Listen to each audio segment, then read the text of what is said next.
어떻게 내가 구원을 이런 제목을 가지고 오늘 말씀을 묵상하도록 하겠습니다. 자, 먼저 오늘 바울의 슬픔과 고통을 1절부터 5절까지 이야기를 하고 있습니다. 자, 1, 2절에 보면 나에게 큰 근심이 있는 것과 마음에 그치지 않는 고통이 있는 것을 이렇게 이야기를 하죠.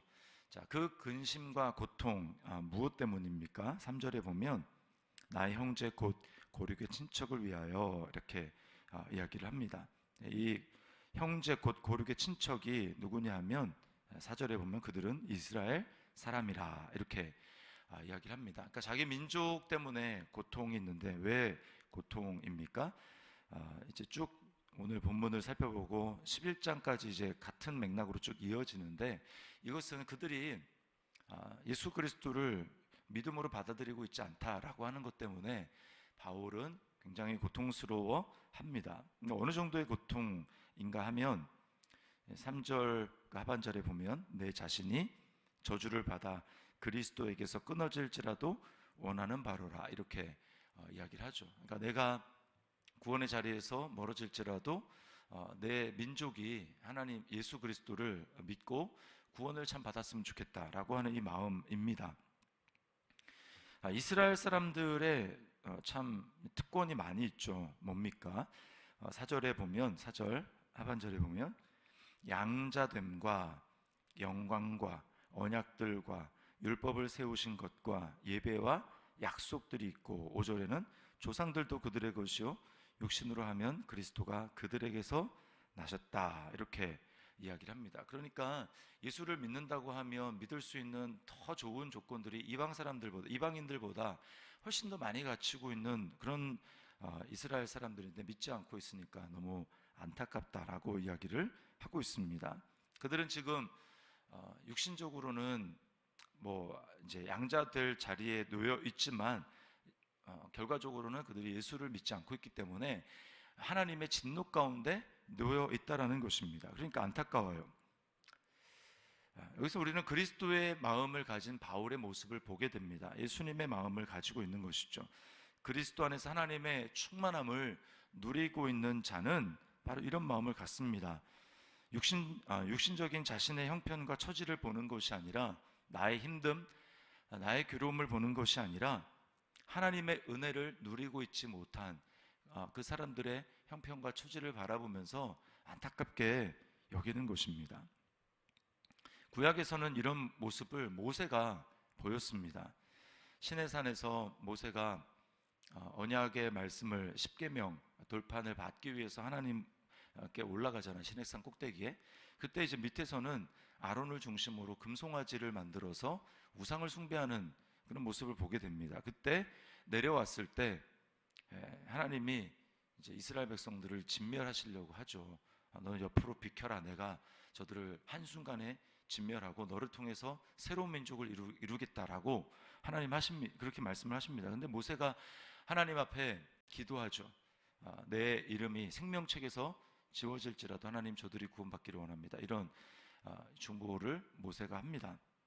모세의 그 기도를 듣고 하나님은 이스라엘 백성들을 용서하시죠. 돌이킵니다. 진노에서 돌이키십니다. 그리고 그 모세의 모습은 바로 예수 그리스도 안에서 완성이 됩니다. 그리스도는 일부러 우리의 모든 죄를 다 뒤집어 쓰시고 우리 모든 사람들을 위한 죄가 되셨습니다. 그래서 십자가에서 죽으셨죠. 죽으시는 죽어 가시는 그 과정 속에서도 사람들은 예수님을 끊임없이 밑에서 조롱했지만 예수님은 그들을 보면서도 저들의 죄를 저들에게 돌리지 말아달라고 하나님께 기도하셨습니다. 그 주님의 모습 때문에 우리는 그리스도 안에서 하나님께 영원히 용납된 자가 된 것입니다. 구원을 받게 된 것이죠. 자, 그러면 우리는 어떤 마음을 가져야 합니까? 또 예수님과 똑같은 마음입니다. 오늘 바울이 보여주고 있는 그 태도를 우리가 가져야 하는 것이죠. 복음의 제사장으로 하나님과의 관계 속에서 멀어진 사람들을 바라보면서 그들이 나에게 어떻게 하는가, 내가 어떤 유익을 얻고 있는가 라고 하는 것을 보는 것이 아니라 그들의 모습을 내 마음에 두면서 바울처럼 그것을 괴로워하고 고통스러워하며 하나님 앞에 기도하는 그런 모습을 가져야 하는 것입니다. 우리가 이것을 가지고 하나님 앞에 기도하고 그들의 영혼을 하나님께로 인도해야 하는 것이죠. 우리 자신에게 적용해 봅니다. 그리스도의 마음을 소유하고 있습니까? 그리스도의 마음으로 구원을 위해 기도하며 섬겨야 될 영혼들, 특별히 가족과 친척, 지인들은 누구입니까? 오늘 이 바울의 예수님의 마음을 품은 이 기도를 우리 기도로 삼아야 할 것입니다. 자, 그러면 이제 질문이 우리에게 떠오릅니다. 어떤 질문이 떠오르냐면, 그러면 이스라엘이 이제 양자 될 것이라고 얘기를 했는데, 하나님의 약속을 갖고 있었는데, 결론적으로 지금 전혀 그런 모습을 보이지 못하고 있잖아요. 그러면 이런 생각을 갖게 됩니다. 그러면 이스라엘을 향한 하나님의 약속은 아무 소용이 없는 것인가? 폐하여진 것인가? 라고 하는 것이, 하나님이 실패한 것인가? 라고 하는 것입니다. 이런 질문이 당연히 떠오를 수밖에 없습니다. 자, 그런데 6절 말씀에는 뭐라고 얘기합니까? 그러나 하나님의 말씀이 폐하여진 것 같지 않도다 라고 결론적으로 이렇게 얘기를 합니다. 그렇지 않다. 하나님의 약속은 폐하여진 것이 아니다. 무엇입니까? 그러면 6절 그 다음에 보면 이렇게 나오죠. 이스라엘에게서 난 그들이 다 이스라엘이 아니요. 7절 또한 아브라함의 씨가 다 그의 자녀가 아니라 오직 이삭으로부터 난 자라야 내 씨라 불리리라 하셨으니. 자, 여기서부터 이제 하나님의 갈라짐의 역사, 그것을 우리가 보게 됩니다. 갈라짐의 역사.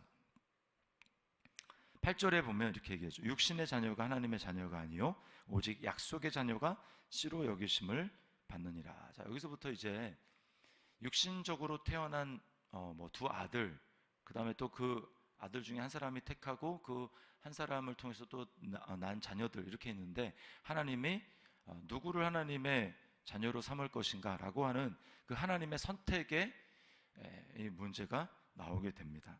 여기서부터 이제 갈라지는 거예요. 누가 진짜 하나님의 자녀인가, 누가 약속을 이어받는 하나님의 자녀가 되는가 라고 하는 모습이 이제 나타납니다. 자, 보시면 육신으로 말미암아 난 이스마엘이 있었죠. 그리고 사라를 통해서 난 이삭이 있었습니다. 하나님은 사라를 통해서 태어난 자라야 내 자녀라 일컫는다. 그래서 이삭이 하나님의 자녀가 되는 것입니다. 자, 그리고 이삭과 리브가 사이에서 또 쌍둥이가 태어나죠. 야곱과 에서가 태어납니다.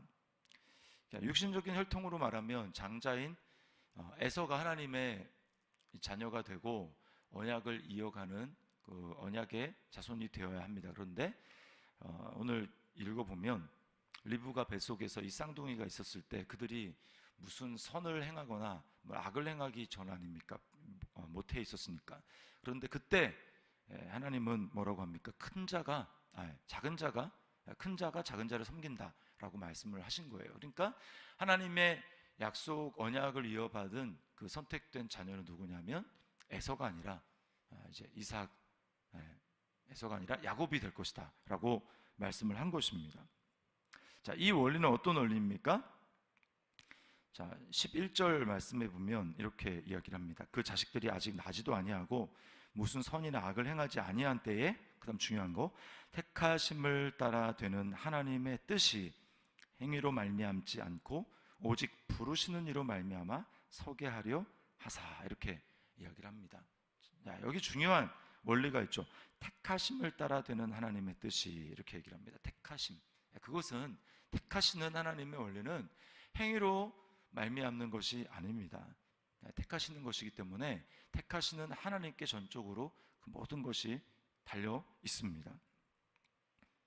그래서 13절에 보면 이렇게 얘기하죠. 13절에 내가 야곱은 사랑하고 에서는 미워하였다. 이 미워하였다는 감정을 얘기하는 게 아니고요, 선택받지 못한 것을 얘기하는 것입니다. 그러니까 하나님이 야곱은 선택하고 에서는 선택하지 않았다라고 하는 것을 미워한다라는 말로, 이제 이게 히브리 사람들의 표현 방식이에요. 자, 하나님이 야곱을 선택했다라는 것입니다. 자, 그러면 우리는 또 이런 생각을 하게 됩니다. 너무 하나님이 일방적인 거 아닌가? 하나님이 너무 좀 공평하지 않은 것 아닌가라는 생각을 우리는 당연히 하게 됩니다. 자, 그런데요, 오늘 본문에서 이제 결론은 뭐냐? 18절에 이렇게 얘기합니다. 그런즉 하나님께서 하고자 하시는 자를 긍휼히 여기시고 하고자 하시는 자를 완악하게 하시느니라 라고 얘기하면서 그 완악하게 된 자의 예를 17절 바로 위에 앞절에서 성경이 바로에게 이르시되, 출애굽기에 나오는 그 바로를 예로 들고 있습니다. 자, 우리는 어떤 생각을 갖게 됩니까? 하나님이 너무하신 것 아닌가?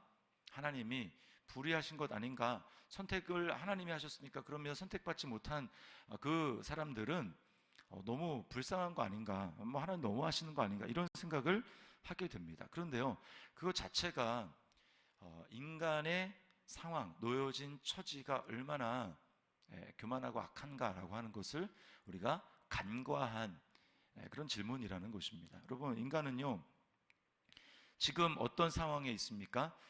하나님을 무시하고 또 하나님께 반역하고, 그래서 그 반역하다가 하나님으로부터 정죄를 받은 사람들이 바로 우리 인간들입니다. 그러니까 이제 적극적으로 막 반역 활동에 동참해서 하나님을 대적하고 막 그런 활동을 하다가 이제 뭐 예를 들면 잡혔어요. 그러면 어떻게 해야 됩니까?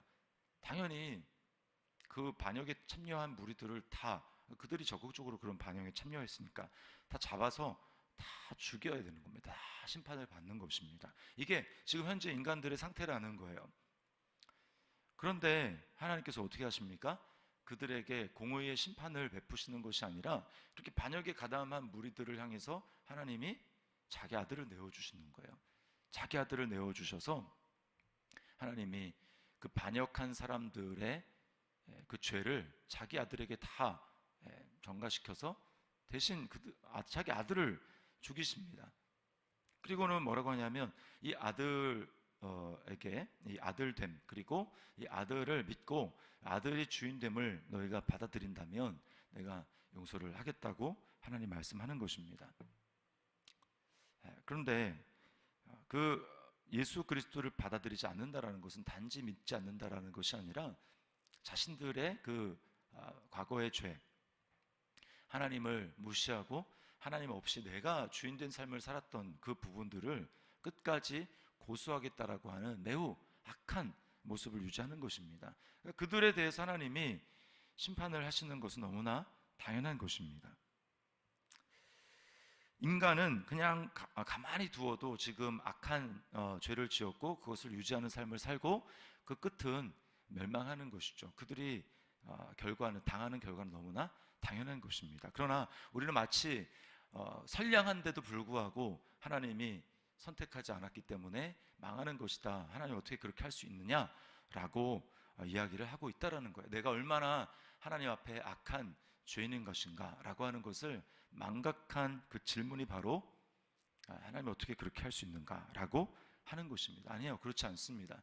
우리는 마땅히 하나님의 진노를 받아 다 심판을 받아 영원한 죽음을 죽어야 될 그러한 일을 한 사람들이 바로 우리들입니다. 그런 우리가 구원을 받았어요.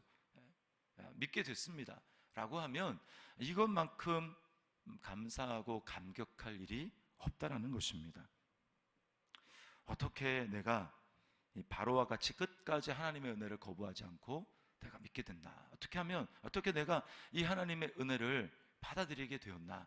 라고 하는 것 때문에 우리는 이걸 정말 이상하게 생각해야 되고요. 이걸 정말 기적으로 생각해야 되고 이 은혜에 대해서 감사하고 감격해야 하는 것입니다. 이건 당연한 게 아니에요. 그럼 마치 우리가 죄를 짓지 않은 마치 중립적인 위치에 있는 사람들인 것처럼 생각하며 하나님이 어떻게 저들을 그냥 이렇게 멸하실 수 있는가? 라고 하는 것은 은혜를 알지 못하는 사람의 말인 것입니다. 우리는 은혜를 받은 사람들이에요. 그러면 말할 것이 없습니다. 우리도 똑같이 멸망받아야 될 사람인데 내가 지금 믿고 있으니, 내가 지금 그 하나님의 은혜를 누리고 있으니 은혜에 감격하며, 그렇기 때문에 안타까운 마음으로 예수 그리스도를 받아들이지 않는 사람을 향해서 불쌍히 여기고, 나와 다르지 않는데 저들은 왜 믿지 않을까? 저들은 왜 하나님의 은혜를 거부할까? 그 안타까운 마음으로 기도 하게 되는 것이죠. 자, 우리 자신에게 적용하며 질문해 봅시다. 하나님을 무시한 나에게 죄를 묻지 않으시고 그 죄를 아들에게 물어 전적인 은혜로 구원하게 하신 그 하나님의 은혜에 왜 저 사람들이 아니고 나인가? 라고 하는 그 하나님의 은혜에 감격하고 감사하고 있습니까? 우리 날마다 어떻게 내가 구원을 얻었는가? 라고 하는 이 놀라운 사실 때문에 하나님 앞에 감사하고 감격해야 할 것입니다. 오늘 이런 모습을 가지고 우리 하나님을 찬양하고 하나님께 감사하는 우리 모두가 될 수 있기를 주님의 이름으로 축원합니다.